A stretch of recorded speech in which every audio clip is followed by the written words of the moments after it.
Bienvenue dans OPD, je pars les amis sur un 15 km ce matin dans la montagne. Je vais monter une espèce de tour, je vous montrerai après.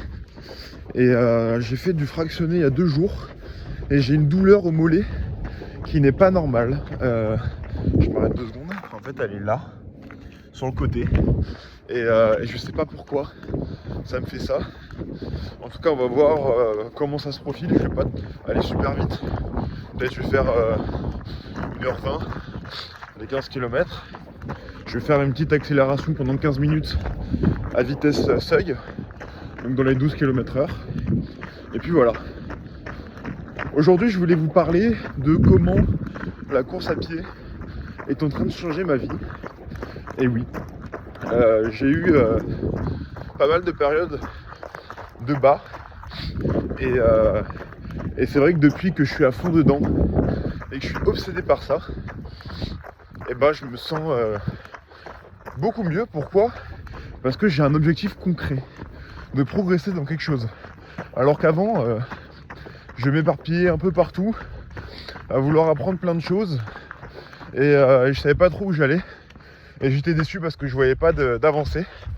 Et là j'ai vraiment un objectif avec YouTube de statistiques, hein, comme avoir plus d'abonnés sur YouTube ou alors faire des meilleurs temps sur trail et running et ça me permet de voir une avancée et ça c'est hyper gratifiant. Mon fractionné d'avant-hier il m'a tué, je suis déjà à bout alors que je suis à 2 km.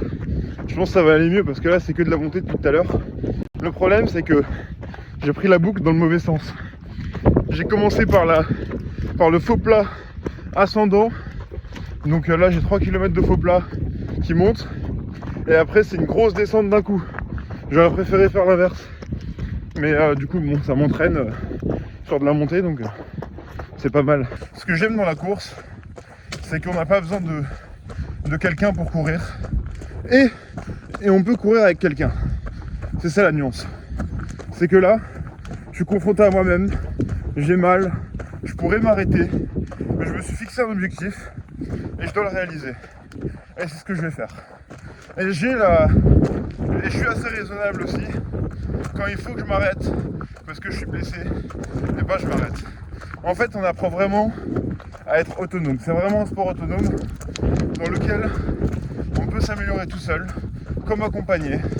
On peut avoir une équipe, bien que ce soit en solitaire. Ah, voilà, c'est vraiment ce truc-là de polyvalence qui me fait kiffer et qui me fait avancer. C'est l'endurance pure et dure qui mélange muscles, articulations, les os, etc. Contrairement au vélo où les articulations sont pas trop abîmées parce qu'il n'y a pas de choc. Le corps dans la course à pied est vraiment mis en stress mécanique, ce qui fait que l'entraînement est davantage rigoureux, même si je minimise pas ceux du vélo parce que j'en fais aussi. Mais il y a vraiment une marge de progression énorme, même dans tout sport, mais d'autant plus que la course d'endurance à pied, ça s'adapte à tout âge. Il y a des gens de 50 ans qui sont meilleurs que des pros de 20 ans. Et voilà la grande majorité. C'est ça aussi que j'apprécie. Ça y est, je suis en haut. En fait, ça fait un petit détour sur l'itinéraire, donc il faut que je refasse le même chemin pour redescendre. C'est de l'escalade. C'est pour ça que je suis soufflé.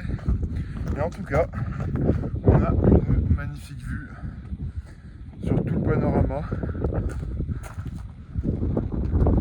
On allait hier, et là il y a une petite tour en haut. Et puis voilà. J'ai fini ma course, franchement ça fait trop du bien. J'ai subi ma séance de fractionné, j'ai eu mal aux jambes tout le long, mais ça m'a mis en condition réelle de course. J'ai essayé d'accélérer un peu à la fin, j'allais à 5 minutes au kilomètre, donc 12 km/h. Donc très sympa, j'ai rencontré des gens en haut sur la tour, on peut voir un gars derrière, mais je ne l'ai même pas vu. Et donc voilà, c'était sympa, on a parlé un peu du paysage, donc j'ai mis Strava en pause pendant 5 minutes. Et puis après, je suis reparti. J'ai mis 2 heures, 16 km, 600 mètres de dénivelé.